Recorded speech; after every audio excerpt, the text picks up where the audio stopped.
It is the month of October in 2023 and everything is pink. Of course, it's Breast Cancer Awareness Month. It is also the month where Shelly-Ann declared the 24th of October Period Awareness Day.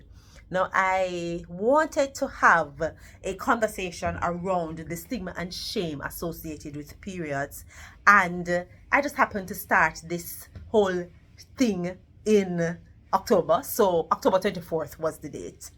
And it is so interesting because some of the comments and opinions of persons when I decided to start this movement in October 2016, they told me that, first of all, no, you cannot do it in October because October is just for breast cancer, and we cannot have period competing with breast cancer, because if I am going to throw my support behind anything, it will be breast cancer awareness, and I can't support period and breast cancer, so I'm going to choose breast cancer over period.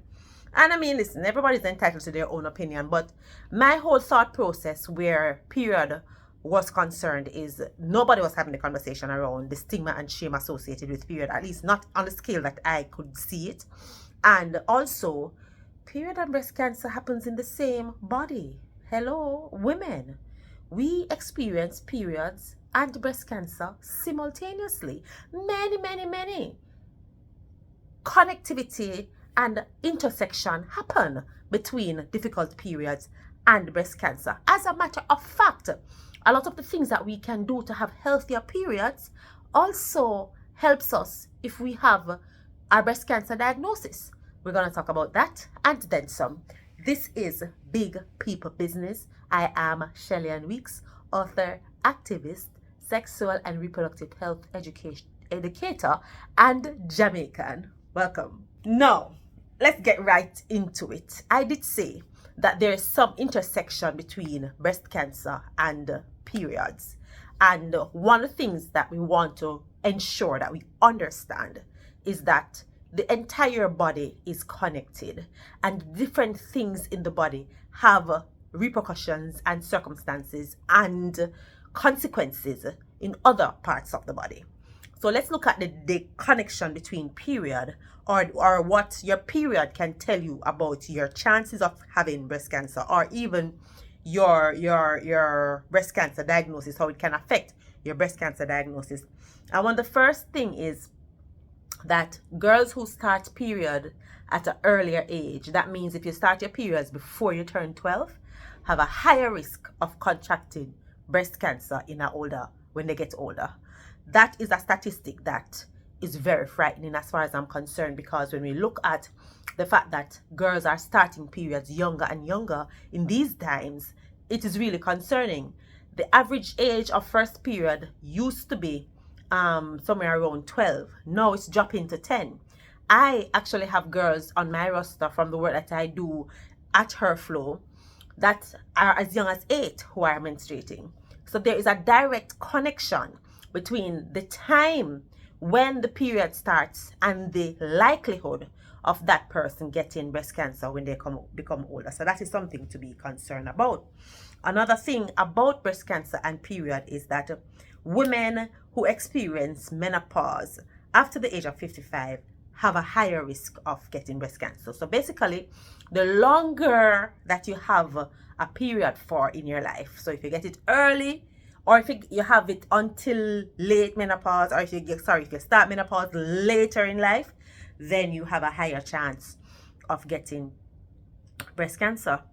Also, people who have irregular periods, oh Jesus, as if irregular periods isn't at all problem all by itself. If you have irregular menstrual cycles and conditions like polycystic ovarian syndrome that will impact your hormone balancing, it also increases your risk of getting breast cancer. Now look here. We already have a body where sometimes it coming like it have a meeting and decide to conspire against we. But the fact that all of these things are interconnected is absolutely so troubling, because so many more of us are displaying symptoms of irregular periods or otherwise reproductive health issues, and it all adds up. It all makes a difference. Another thing that you can look at that can increase your risk of getting breast cancer is hormone replacement therapy. Now, a lot of women who are getting to menopause, sometimes we do surgeries that sends us into early menopause, and some of the symptoms are so stark that they put us on hormone replacement therapy. That can also increase your risk of getting breast cancer. Now, there are a lot of money and effort and researchers and scientists working hard to find a cure for breast cancer, to find ways that people who are diagnosed with breast cancer so that they can have a higher survival rate. Happy to report that in recent times we've been having better treatment and more successful rates of beating cancer. More people are surviving cancer, and this trend is looking very positive, but it's not over yet. And with that in mind, I want to take a look at some of the things that we can do to ensure that we create an environment in our bodies that makes it difficult for us to have challenging periods and a breast cancer diagnosis. Now, these are going to be things, general things that you hear people talk about all the time. And, you know, you're going to say, but then that's not regular something. Yeah, it is. So why are you not doing it? Like, exercise. And I'm looking at the data. So that's why you see me looking down. I'm actually looking at the data. 2 ways regular exercise help us. I'm going to tell you how it helps the period, and I'm going to tell you how it helps your breast cancer diagnosis. Y'all know you need to move your body anyway because it helps other things, but this we are talking about. So, as it relates to your period, regular exercise reduces menstrual pain and helps to regulate menstrual cycle. I've been singing this song a long time. Here's how it affects your breast cancer prevention. It lowers the estrogen levels and reduces the risk of breast cancer. Do you need another reason to exercise? Seriously. At this point, I don't even understand why you're not moving. Like right now, I feel like I get up and do 10 jumping jacks for no reason, but I can't do that and shoot this at the same time. So you understand my dilemma. All right? The next thing, you know, I'm going to talk about what you eat. You know, I'm going to talk about the food. What you eat matters. What you eat, how can it affect your period? I'm going to tell you. Provides essential nutrients for overall reproductive health. That is a balanced diet that is nutrition dense, that gives you the requisite nutritional value that you need to give your body the vitamins and minerals it needs to function at its optimum. That kind of diet. Not just the diet that tastes good. Because a lot of you know that the things that taste really good don't give you nothing to work with. Ain't no nutrition in some of the delicious, fast, convenience foods that you eat. You know it. How does that affect your breast cancer diagnosis? It helps you to maintain a healthy weight and also reduce your breast cancer risk. Now, there is a risk associated with breast cancer if you don't give your body the nutrition that it needs, because your immune system are fighting against cancer cells every day. And if they're fighting against cancer cells and they don't have any tools, the fight is going to be challenging. All right? So this only makes sense. Provide your body with the nutrients that it needs. Healthy weight management. That will tell you, it's some regular things. How does healthy weight management help your periods? It helps to regularize your menstrual cycle and it reduces your PMS symptoms. How does it help you? Where it means reducing your breast cancer risk. It reduces estrogen production, and that reduces your breast cancer risk. Okay. Limiting your alcohol intake. Now, I know a lot of people have gotten in the habit of drinking wine like it is colored water. There's more in it than just coloring, yeah? So you have to limit your alcohol intake. I know it's great and it's nice and it's delicious, but that also can increase your risk. So here's how limiting your alcohol intake will help your period symptoms. It will reduce the severity of your menstrual symptoms, and it will lower your breast cancer risk. Excessive alcohol consumption increases your cancer risk.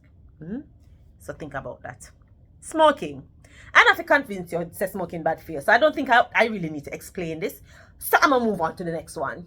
Smoking not good for you. Okay, moving on. Stress management. Oh, this is a good one because a lot of we under stress.